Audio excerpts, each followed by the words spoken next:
then he should work with his hand so that he may benefit himself and give in charity. So kalau dia tak ada duit, maka dia kerja, dapat duit, dia boleh bagi sedekah. Kalau dia tak ada ilmu, dia kerja baca, maka dengan ada ilmu tu dia boleh berikan sedekah ilmu. Terus kan? Okey, saya cakap dulu. That's it. Kemudian dia bertanya lagi, what if he is not able to work? Macam mana kalau dia tak mampu nak cari ilmu, dia tak mampu nak cari duit? Maka Nabi kata apa yang dia patut buat? Dia kenalah tolong, offer pertolongan kepada orang yang sedang mencari ilmu. Kalau orang tu tak boleh, kita tak mampu dah nak baca buku bahasa Arab, tapi kita nampak ada seorang yang reti baca dan dia sedang nak berjuang, tapi dia tak cukup duit nak beli buku. Kita ada duit, kita tak ada ilmu, kita belikan buku, tolong baca.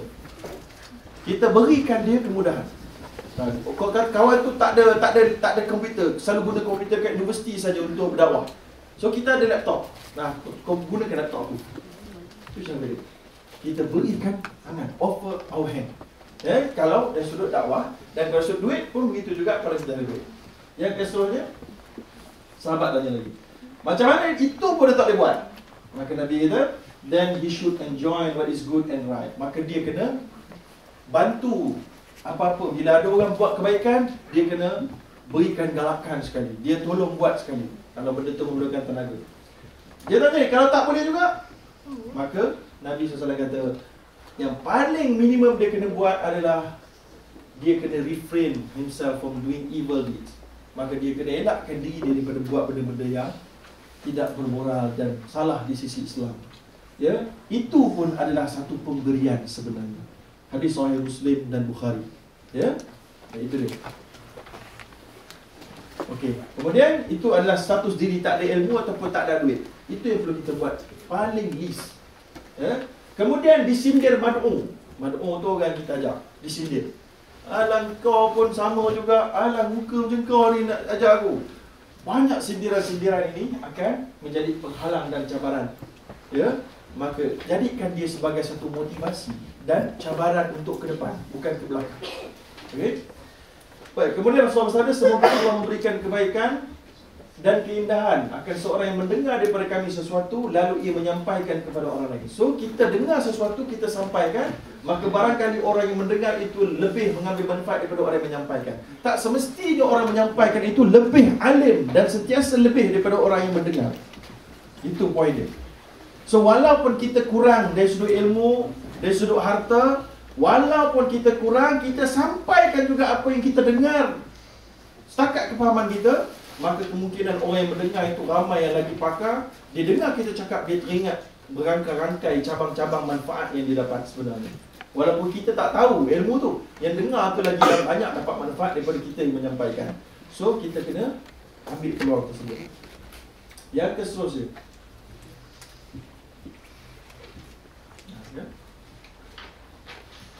takut dieksploitasi lagi tu. Saya bukan. Yang itulah bimbang kena cop. Ustaz, kalau saya masuk bidang ni kena cop. Kena cop. Saya kena cop Wahabi ni tu Ustaz, habis saya. Ataupun saya punya, saya nampak ada satu platform je boleh saya bergerak. I Love Islam. Maka saya akan dicop sebagai I Love Islam punya team. Ataupun saya digelar PAS punya team. Ataupun saya digelar MSN punya team. Saya digelar Tablet punya team. Habis, tahun kena cop. Tuan-tuan dan puan-puan, saudara-saudari, jangan bimbanglah dengan cop-cop tersebut. Memang ramai manusia akan menghalangi jalan dakwah dengan mengenakan cop-cop yang buruk, gelaran-gelaran yang buruk. Maka kita kena tahu bahawa itu semua adalah lintasan-lintasan penghalang dalam dakwah. Dan disalahfahami orang. Kita sebenarnya nak ajak kepada kebaikan, bukan nak ajak kepada politik. Kita kata, saya ajak kepada Islam, ada orang kata saya ajak kepada parti PAS. Contohnya, habis saya digelar PAS, saya pun kena tarik beasiswa, belum takut dia eksploitasi. Ketahuilah bahawa Allah SWT yang memberi rezeki, bukan manusia yang memberi rezeki. Sebagaimana Nabi SAW memberikan amaran yang keras kepada para sahabat dan kepada kita semua, law ijtama'atil insu wal jin law ijtama'atil ummatu ala an yanfa'uk lan yanfa'uka illa ma kataballahu laka. Allah kata, ya Nabi kata, kalau seluruh manusia berkumpul untuk memberikan manfaat kepada kamu, tak ada siapa pun boleh memberi manfaat kepada kamu kecuali apa yang Allah takdirkan untuk kamu. Dan walau ijtama'atil ummah ala an yadurruk la yadurruk illa ma katamallahu alaik. Dan kalau manusia semua berkumpul memberikan mudarat kepada kamu, mereka semua akan gagal kecuali apa yang Allah telah pun izinkan mudarat ke atas kamu. So redha. Dan ketahui bahawa doa kita makbul dan boleh selagi mana kita masih hidup dan Allah SWT dekat. Ya, ud'uni astajib lakum. Kemudian yang keseluruhnya,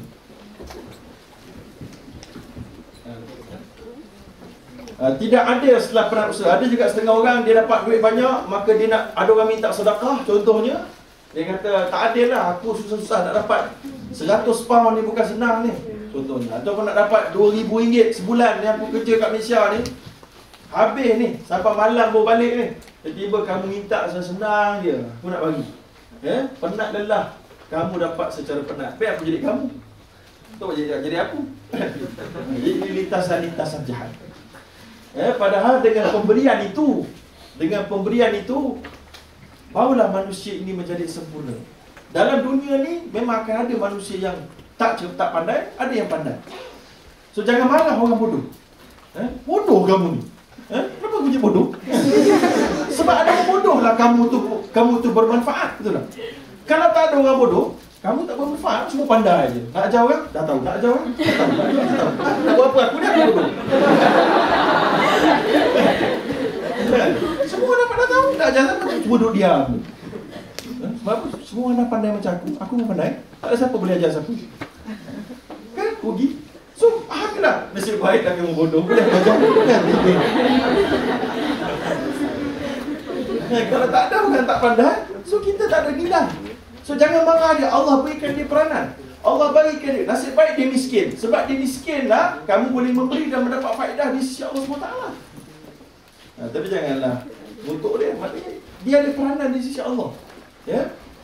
Baik, biar mereka berusaha lebih. Ini juga satu khawatir, lintasan jahat. Tak payah bagi kat dia, bagi usaha lebih. Tak payah bagi ringkasan ilmu kepada dia. Bagi dia cari ni, boleh tahu susah tak susah. Nak belajar fiqh muamalat ni, contohnya kan. Cakap ke dia, orang tanya apa hukum saham ni? Belajarlah sendiri. Saya tahu tapi saya tak beritahu. Kamu tahu tak? Saya tak tahu jawapan dia susah. Cari jalan yang sama. Guna jalan yang sama, belajar tu. Habis nak buat apa ilmu saya tu? Buat mati. Buat apa? Ilmu untuk disampaikan. So, kalau kita boleh bagi orang kurang usaha untuk dapat apa yang kita dapat, dia adalah satu manfaat yang cukup besar di Allah. Mudarat lagi besar. Ada yang kata mudarat lagi besar kalau saya berdakwah. Kalau saya laksanakan tugas ni, mudarat lagi besar. Mudarat pada diri, pada keluarga, pada harta, pada kerjaya. Kalau saya macam tadi soalan pagi tadi lah, siapa soalan kan? Kalau bawa buat kerja ni, buat kerja fuyo ni semua sekali, tak sempat nak ulang kali pelajaran, maka boleh jadi gagal, kerjaya kurang.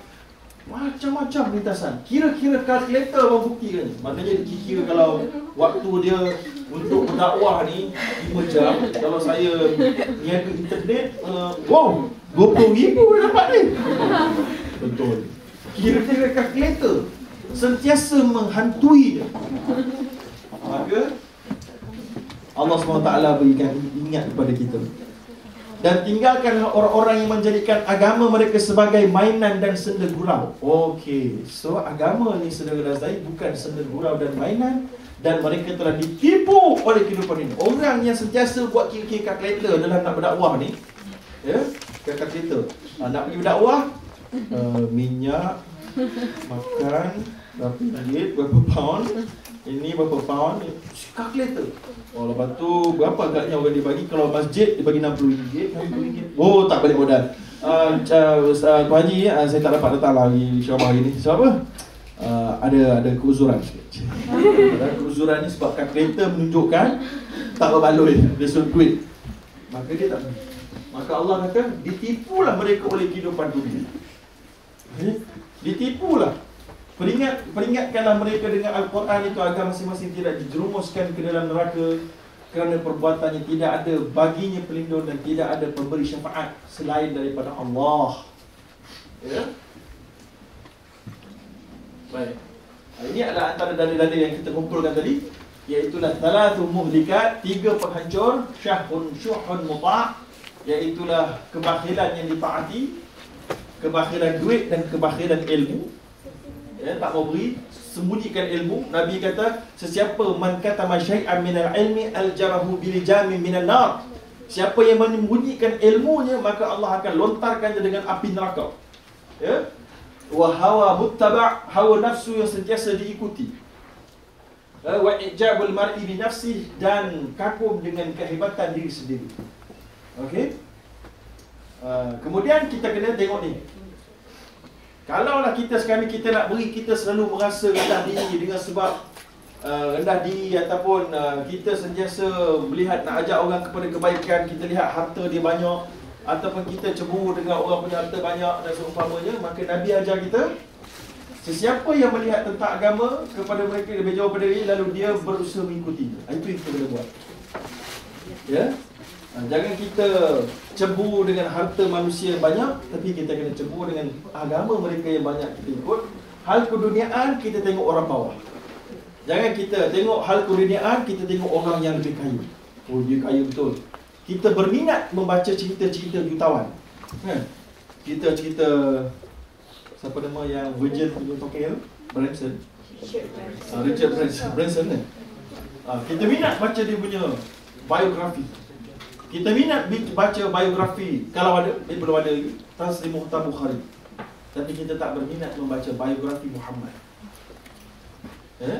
Kita berminat baca biografi jutawan, tapi kita tidak berminat membaca biografi Khalid Al-Walid, Umar Al-Khattab, yang merupakan jutawan-jutawan akhirat yang dijanjikan oleh Allah. Jadi ini adalah satu penyakit di kalangan masyarakat. Kita